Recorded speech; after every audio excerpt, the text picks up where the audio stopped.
प्रभूमध्ये आपणा सर्वांस सलाम. आज मायवार आणि मायवारच्या दिनानिमित्त सर्व मातांना आज मदर्स डेच्या हार्दिक शुभेच्छा. आणि आजच्या मननासाठी जो विषय आम्ही निवडलेला आहे तो मायवारचा संदेश आहे. आपण पाहतो आपल्या आयुष्याशी परिचित पहिली व्यक्ती म्हणजे आई. आईच्या उदरात जडणघडण होऊन अपत्याचे जन्मोजन्मीचे ऋणानुबंध आईशी जोडले जातात. माता ही लेकरांच्याच ओठांनी हसते आणि त्यांच्याच डोळ्यांनी रडते. आई या विषयावर लिहिताना लेखकांच्या लेखण्या थकतात, कवींची प्रतिभा खुजी पडते. चित्र काढताना चित्रकारांचे रंग कमी पडतात. सर्व विषय व्यापूनही उरणारा हा विषय म्हणजे आई. या मदर्स डेची पाळेमुळे पाश्चात्य असली तरी संपूर्ण जगामध्ये हा मदर्स डे साजरा केला जातो. त्याच्या मागे जी प्रेरणा आहे ती अतिशय महत्वाची आहे. आपल्या आईबद्दल असलेले प्रेम, जिव्हाळा आणि त्या मातेचं कौतुक करणं ही भावना अतिशय महत्वाची आहे. 1914 मध्ये राष्ट्राध्यक्ष वुड्रो विल्सन यांनी मे महिन्यातील दुसरा रविवार मदर्स डे म्हणून त्या घोषणेवर स्वाक्षरी केली आणि तेव्हापासून मदर्स डे साजरा करण्यासाठी अधिकृत मान्यता मिळाली. आणि तेव्हापासून रविवार, मे महिन्यातला दुसरा रविवार हा मायवार किंवा मदर्स डे म्हणून साजरा केला जातो. आईचा सन्मान करण्यासाठी अनेक चर्चेसमध्ये हा मायवार आनंदाने साजरा केला जातो. आई ही आपली पहिला गुरु आहे. ती आपल्या लेकरांचं पालन पोषण करते. ती आपल्यावर विविध संस्कार करते. आई हा शब्द 2 अक्षरांनी झालेला आहे. आ म्हणजे आत्मा आणि ई म्हणजे ईश्वर. ईश्वराचा आत्मा असलेली ती आई माता होय. आज आपण पवित्र शास्त्रामधून काही स्त्रिया पाहणार आहोत. त्यांचे महत्व आणि त्यांचे कर्तव्य, त्यांनी आई म्हणून काय कर्तव्य पार पाडलेलं आहे आणि कशा जबाबदाऱ्या पार पाडलेल्या आहेत हे आपण पाहणार आहोत. जुन्या करारातून शमूवेल, पहिले शमूवेल आणि पहिलाच अध्याय, या अध्यायामध्ये आपण पाहतो हन्ना नावाची स्त्री. आपणा सर्वांची ही स्त्री परिचित आहे. एल्काना हा हन्नेचा पती होता आणि या एल्कानाला 2 स्त्रिया होत्या, 2 पत्नी होत्या. एकीचं नाव होतं हन्ना आणि दुसरीचं होतं पनिन्ना. पनिन्ना ही हन्नाची सवत होती. तिला मुलेबाळे झाली होती, परंतु या हन्नेला काही मुलबाळ झालेलं नव्हतं. जर आपण पवित्र शास्त्र उघडून पहिले शमूवेल याचा पहिला अध्याय आणि 5वं वचन जर आपण वाचलं तर त्या वचनामध्ये लिहिलेलं आहे, हन्नेला तो दुप्पट वाटा देई, कारण तिच्यावर त्याची प्रीती असे, परंतु परमेश्वराने तिची कूस बंद केली होती. या वचनातून आपल्याला असं समजतं की परमेश्वरानेच हन्नेची कूस बंद केलेली होती. ज्या वेळेस ही हन्ना मंदिरामध्ये गेली आणि तिचं मन अतिशय खिन्न झालेलं होतं, कारण तिची सवत पनिन्ना ही तिला चिडवत असायची आणि मग तिचं मन व्यथित झालं. तिने अन्न पाणी वर्ज्य केलं आणि त्या ठिकाणी ती परमेश्वराची करुणा भाकून ढळढळा रडली, असं 10व्या वचनामध्ये आपल्याला वाचायला मिळतं. या हन्नेने काय केलं प्रियांनो? या हन्नेने आपलं दुःख परमेश्वरासमोर सांगितलं आणि ती म्हणाली, हे सेनाधीश परमेश्वरा, तू आपल्या या दासीच्या दुःखाकडे खरोखर अवलोकन करशील, माझी आठवण करशील, आपल्या दासीला विसरणार नाहीस, आपल्या दासीला पुत्र संतान देशील, तर त्याच्या आयुष्यभरासाठी मी त्याला परमेश्वराकडे समर्पित करीन. आणि अशा प्रकारे ही दुःखित हन्ना परमेश्वरासमोर रडली, मंदिरामध्ये जाऊन ती रडली आणि तिने परमेश्वरासमोर आपलं गाऱ्हाण मांडलेलं आहे. तिने आपल्या अश्रुपूर्ण नेत्रांनी परमेश्वराची अणभाक केलेली आपल्याला दिसते. आणि 20व्या वचनामध्ये आपल्याला पाहायला मिळतं की ही हन्ना गर्भवती झाली आणि तिला दिवस पूर्ण होऊन तिला पुत्र झालेला आहे. आणि मग या हन्नेनी त्या पुत्राचे नाव शमुवेल असे ठेवले. आज आपणामध्ये अशा अनेक स्त्रिया असतील की परमेश्वराने त्यांची कूस कदाचित बंद केलेली असेल, त्यांना मुलबाळ नसेल, त्या दुःखी अशा माता असतील, पण आज परमेश्वर त्याच्या नावामध्ये आज तुमची कूस उघडणार आहे. आज परमेश्वर तुम्हाला संतान प्राप्तीचा आशीर्वाद देऊ इच्छित आहे, की जो संतान प्राप्तीचा आशीर्वाद परमेश्वराने अब्राहमाची बायको साराईला दिला आणि हन्नेला देखील दिला. आज तुम्हाला जर पुत्र संतान प्राप्तीचा आशीर्वाद हवा असेल तर आज तुम्ही परमेश्वराजवळ आपले गाऱ्हाणे मांडा, आपलं दुःख त्याला सांगा आणि ज्याप्रमाणे परमेश्वराने हन्नेला आनंदित केलं तसं तुम्हाला देखील तो आज आनंदित करणारा देव आहे. आज आमचे अश्रू परमेश्वरासमोर आहेत, ते परमेश्वर पाहत आहे. कदाचित आम्ही वेगवेगळ्या कारणांनी अनेक मातांच्या डोळ्यांमध्ये अश्रू असतील, कदाचित त्यांना मुले असतील, मुले वाह्यात गेलेली असतील आणि अनेक कारणांनी आई सोबत त्यांचं पटत नसेल आणि त्यामुळे आई कदाचित दुःखी असेल. आज अनेक मुलं व्यसनाधीन असतील आणि व्यसनाधीन असल्यामुळे आईच्या डोळ्यामध्ये अश्रू असतील. परंतु आज परमेश्वर तुमची समस्या ऐकण्यासाठी त्याचे कान आतुर आहेत. तुम्ही देवाच्या मंदिरी जा, देवाला तुमचं गाऱ्हाण सांगा आणि तुमचे अश्रू तो पाहिल आणि निश्चितच तुमचे अश्रू तो पुसेल, तुमच्या प्रार्थना तो ऐकेल आणि तुम्हाला तुमच्या प्रार्थनेचं उत्तर तो निश्चित असं देणारा तो परमेश्वर आहे. दुसरं उदाहरण आपण पाहणार आहोत, पहिले राजे याचा 3रा अध्याय आणि जर आपण 16 ते 27 ही वचनं ऐकली तर त्यामध्ये 2 वेश्यांचा उल्लेख आहे.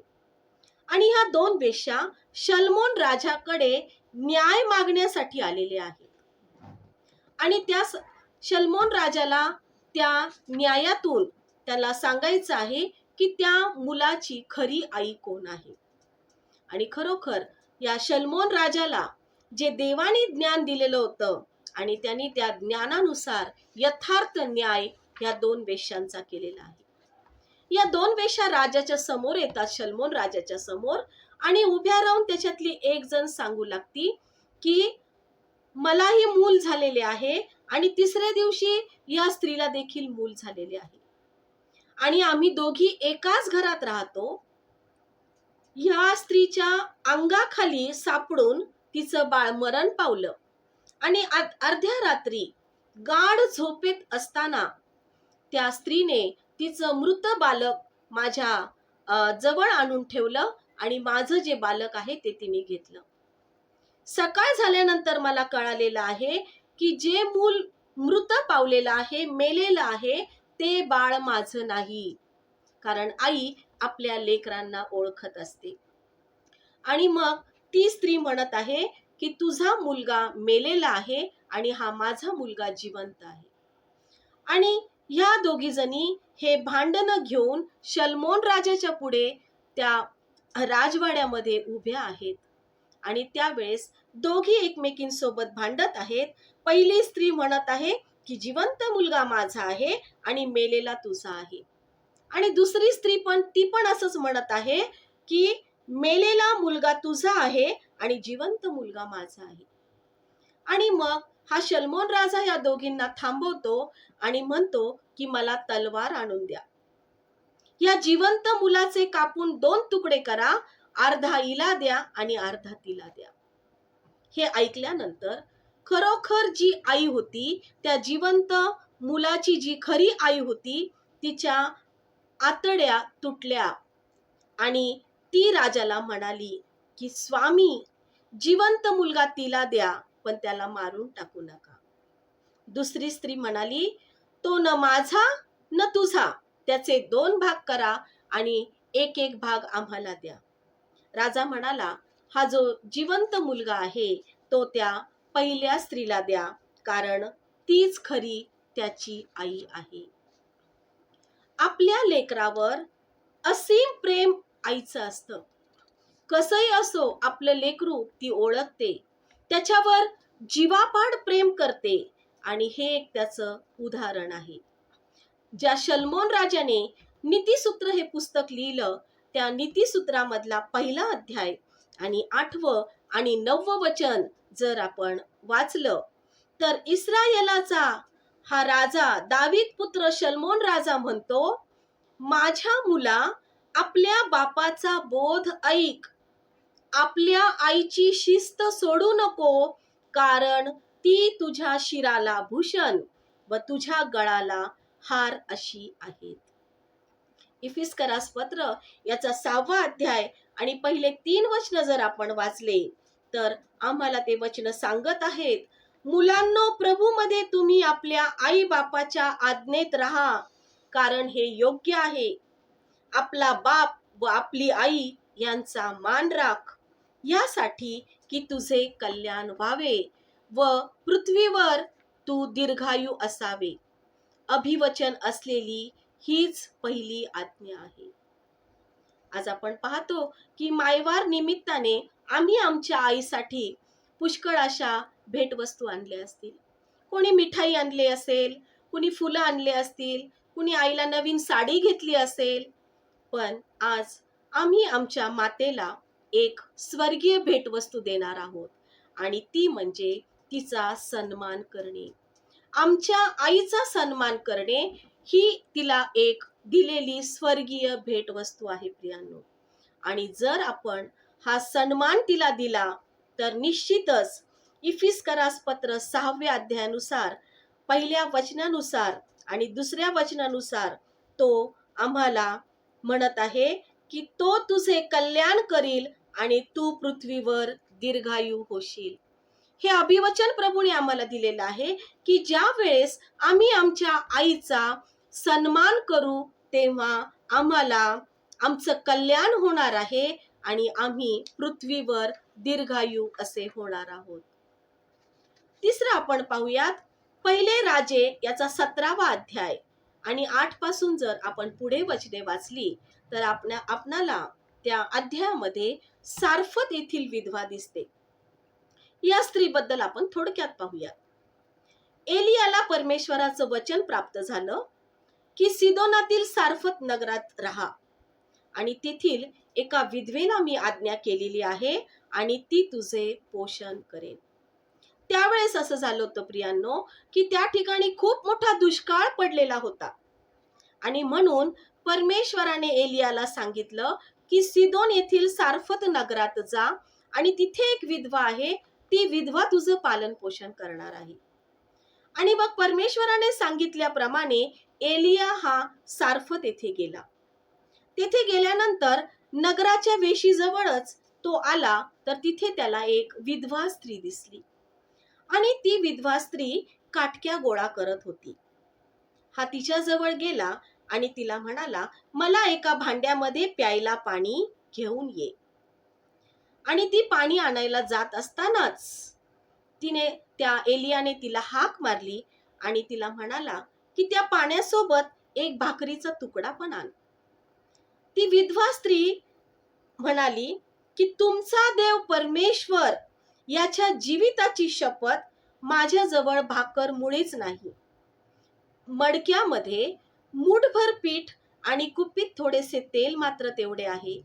आता मी हा काटक्या गोळा करून भाकरी करून आम्ही दोघं, माझा मुलगा आणि मी खाऊन आम्ही दोघंही मरून जाणार आहोत. कारण तिथं दुष्काळ पडलेला होता आणि त्या स्त्रीकडे तेवढंच मडक्यात थोडंसं मूठभर पीठ होतं आणि थोडंसं कुपीमध्ये तेल होतं. आणि तरी तिला एलिया म्हणाला की भिवू नकोस, तू जा आणि माझ्यासाठी एक लहानशी भाकर भाजून आण, आणि नंतर तू तुझ्यासाठी आणि तुझ्या मुलासाठी भाज.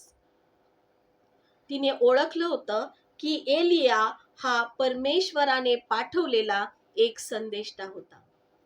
आणि म्हणून ती त्याला म्हणत आहे, तुमचा देव परमेश्वर याच्या जीविताची शपथ.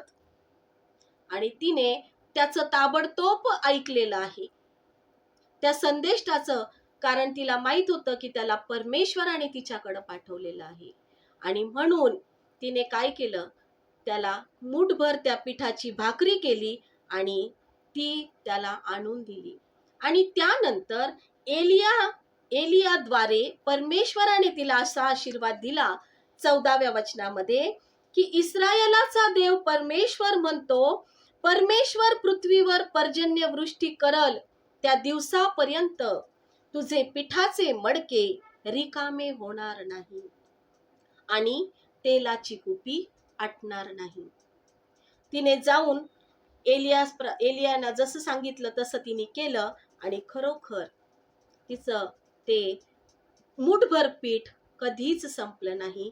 तिच्या कुपीतलं तेल देखील कधीही आटलं नाही. प्रियांनो, आज आमच्या जीवनामध्ये देखील अशा काही विधवा असतील, परंतु परमेश्वर आज त्यांना आशीर्वाद देऊ इच्छित आहे. आणि परमेश्वर म्हणत आहे की मी माझ्या आज्ञा तुम्ही पाळा, तुम्हाला कधीही कोणत्याही चांगल्या गोष्टीची उणीव तुमच्या जीवनामध्ये भासणार नाही.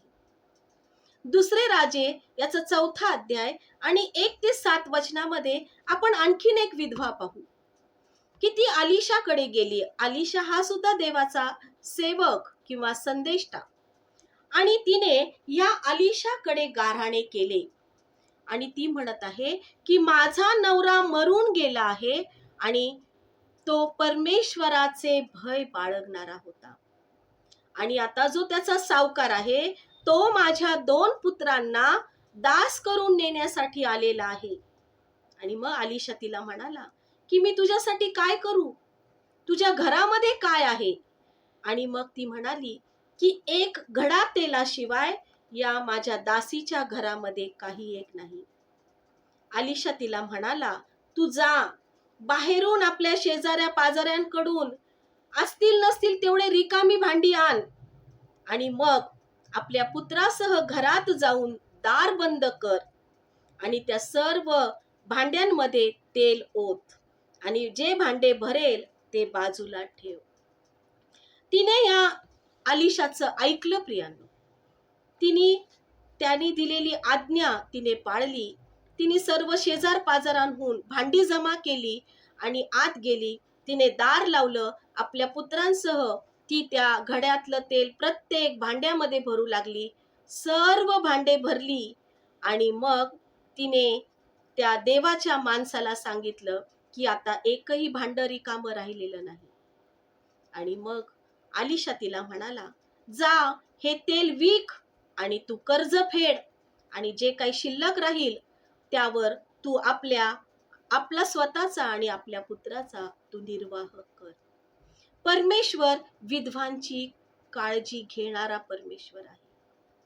तो विधवा आणि अनाथ यांना सोडून देत नाही. प्रियांनो, त्यांची काळजी घेणारा परमेश्वर आहे. जी व्यक्ती विश्वासाने परमेश्वराच्या आज्ञेप्रमाणे करते, देव त्यांच्या जीवनात कार्य करतो. सारफतीतील विधवेने देखील जसं देवाने कार्य सांगितलं तसंच तिने केलं. तिने त्या एलियाला भाकर भाजून दिली आणि त्यानंतर परमेश्वराने तिच्यावर एवढा आशीर्वाद दिला की त्या मडक्यातलं पीठ कधीही संपलं नाही आणि ती तेलाची कुपी देखील आटली नाही. ही जी दुसरी विधवा अलिशाकडे आपलं गाऱ्हाणं मांडत आहे, तिने देखील खरोखर तिची चिंता काळजी होती ती तिने देवाच्या सेवकाला सांगितली आणि देवाच्या सेवका करवी परमेश्वराने तिचं तेल आशीर्वादित करून त्या सर्व ती रिकामी भांडी तेलाने भरली आणि ती विकून तिने तिचं सर्व कर्ज फेडलं. आज आमच्यामध्ये अशा अनेक माता असतील की त्यांना आपल्या लेकरांची काळजी असेल. त्यांचे वडील आज परमेश्वराकडे विसावा पावलेले असतील, परंतु परमेश्वर त्या लेकरांचा पिता होऊन आणि अशा मातांचा पती होऊन तो तुमची निश्चित काळजी घेणारा देव आहे.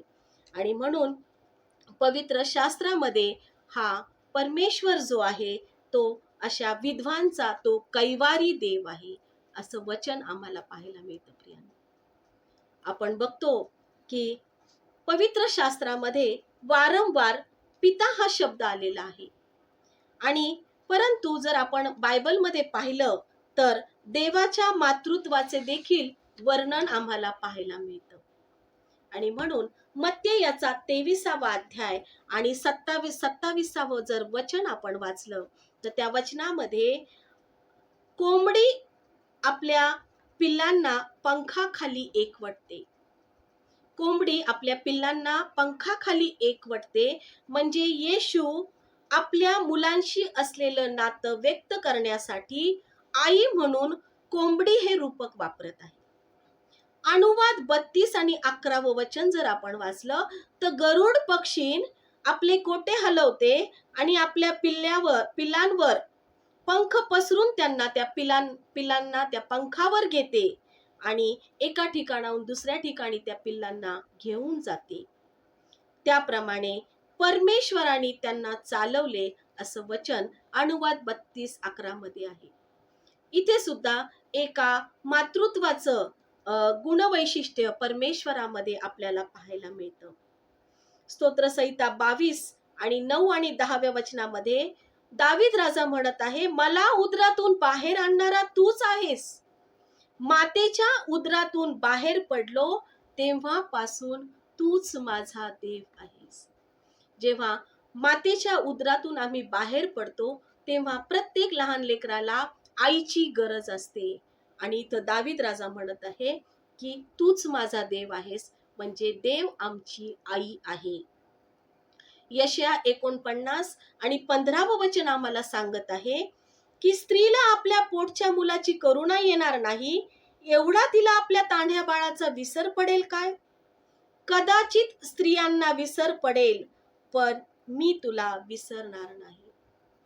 परमेश्वर म्हणतो कदाचित जन्म दिलेल्या अगदी तान्ह्या बालकाचा विसर आपल्या आईला पडेल, परंतु परमेश्वर म्हणतो मला तुमचा विसर पडणार नाही, मी तुम्हाला कधी विसरणार नाही, मी तुम्हाला कधी सोडणार नाही आणि टाकणार नाही. यशया 66 आणि 13वं वचन आम्हाला सांगत आहे, जशी एखाद्याची आई त्याचं सांत्वन करते तसे मी तुमचे सांत्वन करीन. आमचं रक्षण करणारी, आमचा सांभाळ करणारी, आम्हाला पंखावर अलगदरित्या एका ठिकाणाहून दुसऱ्या ठिकाणी घेऊन जाणारी, आम्हाला कधीही न सोडणारी, आम्हाला न कधी विसरणारी, आमचं सांत्वन करणारी ही आई दुसरं तिसरं कोणी नसून प्रभू येशू ख्रिस्त आहे. प्रियांनो, आणि म्हणून नावा टिळक म्हणतात, ख्रिस्त गुरु माऊली ग माय माझी, ख्रिस्त गुरु माऊली. आमची माऊली, आमची जी माय आहे ती येशू ख्रिस्त ही आमची माय आहे. मज पाप्यास्तव स्तंभावरच्या मरणा सरसावली ग माय माझी, ख्रिस्त गुरु माऊली. या आईने आमच्यासाठी त्या वधस्तंभावरचं मरण साहिलं आणि ते मरण आमच्या पापासाठी साहिलं आणि आम्हाला तारणाचा मार्ग मोकळा करून दिला. आज खरोखर आज ही आमची आई प्रभू येशू ख्रिस्त ही आमची स्वर्गीय आई आहे आणि जी आमची या जगामध्ये आहे ती आमची जगिक आई आहे. प्रियांनो, हा मायवार मदर्स डे एक उत्तम संधी आहे आमच्या सर्वांसाठी की आज आम्हाला येशूचा सन्मान करायचा आहे. प्रभू येशू ख्रिस्त ही जी आमची आई आहे आम्हाला तिचा सन्मान करायचा आहे आणि जी आमची जगिक आई आहे तिचा देखील आज आम्हाला सन्मान करायचा आहे. परमेश्वर करो आपल्याला त्याची कृपा पुरो, त्याच्या नावाला मान सन्मान आणि गौरव युगान युग असो. आमेन, आमेन.